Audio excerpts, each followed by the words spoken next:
Is Africa cursed or our leaders are cursed? The name is Mandela, and welcome to Mandela Unveiled.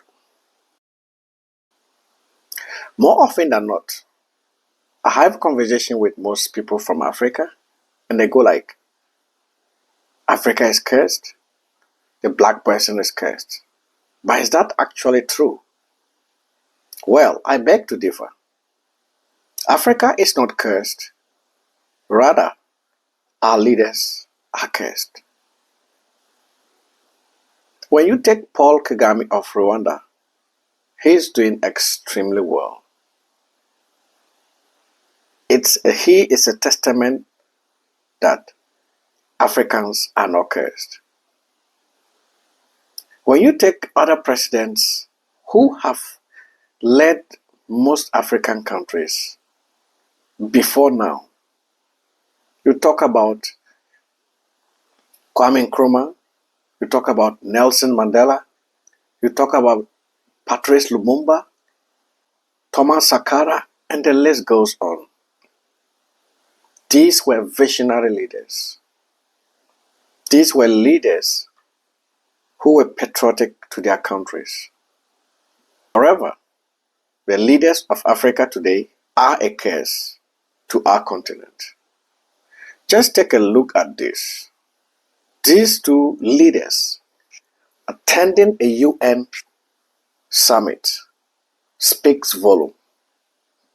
This is Kwame Nkrumah in the 1960s and Tinubu attending an AU summit.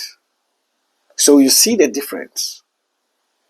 One leader who thinks about development, he sits and listens attentively, while the other enjoys sleeping at such events that one can learn from the other to help his leadership back in his country. Well, probably there's nothing to learn because majority of his colleagues do not even have anything to share.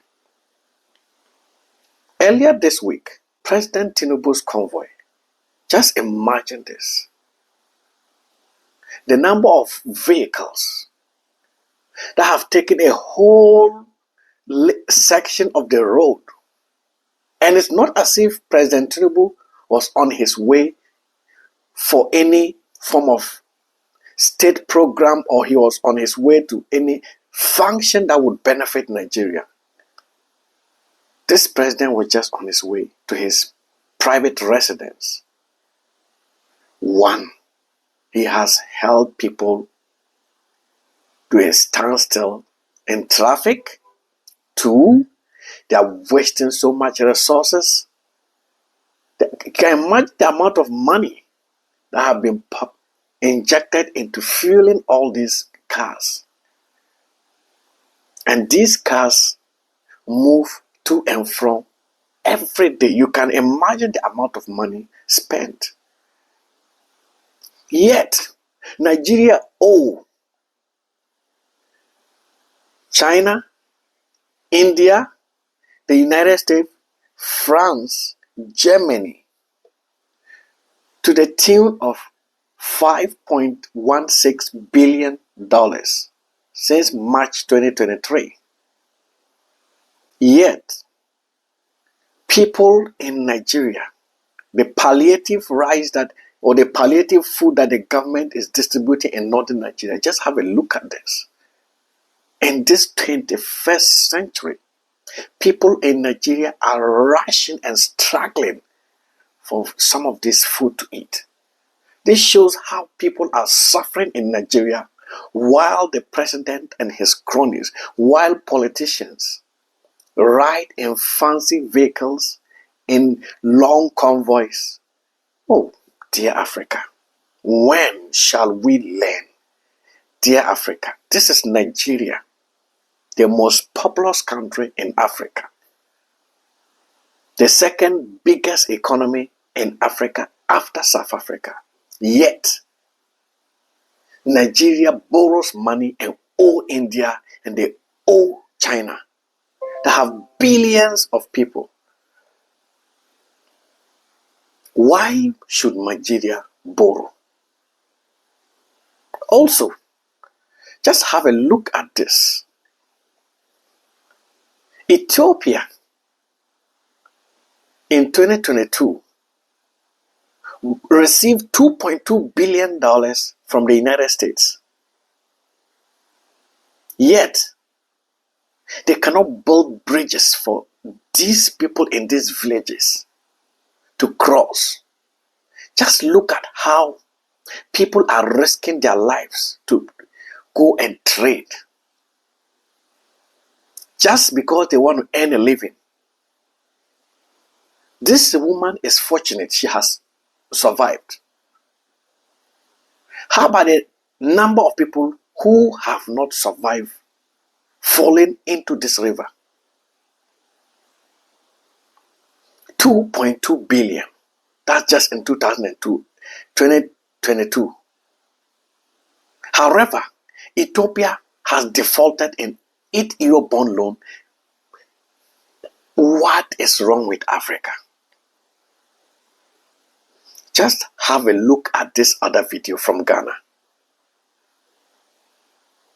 Children who are the future of the country do not have good drinking water. They have to fetch water from the stream. Yet, the government and government officials live large. Just look at the convoy, the president of Ghana. 47 land cruisers, excluding ambulances and other cars. 47 land cruisers. Dear President, where are you going to? 47 vehicles? For what? Just look at this. Meanwhile, children who are the future of the country, Ghana, do not have good drinking water, and they have to fetch water from the streams. Dear President Nana Akufo-Addo, is this how you promise to lead Ghana? Surely, Africa is not cursed, but we elect leaders who are cursed. Also, another typical example of a failed Africa or countries that are becoming banana republics is South Africa. Just have a look at this.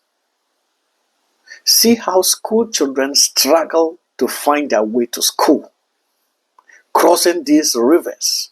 These children are the future of South Africa. Yet, no one cares about them. People who have lost their loved ones would love to have safe passage for them.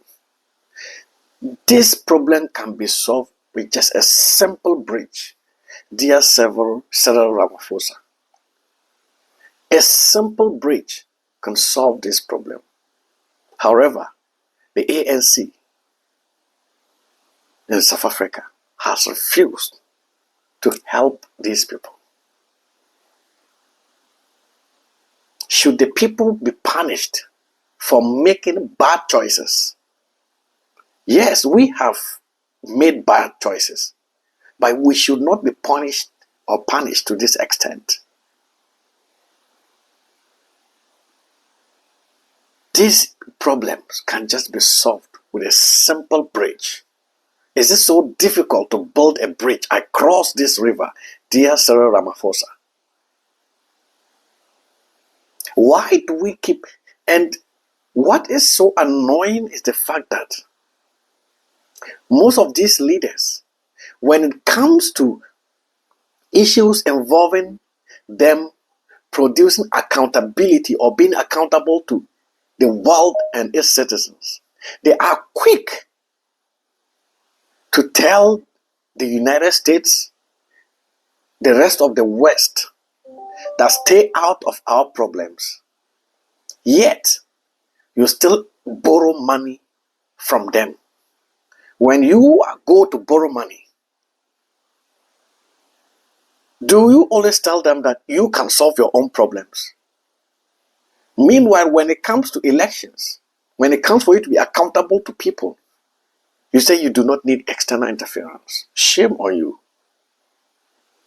It is unfortunate that we live in a continent where all these leaders do not even think about their citizens. Well, it is high time that every African wake up and realize that we need to take our own destiny into our hands and hold our leaders accountable. What do you think? Do you think Africa is cursed, or we have cursed leaders? Leave us your comment in the comment section. And until we meet next time, the name is Mandela or Mandela Unveiled. Make sure to subscribe. Adios.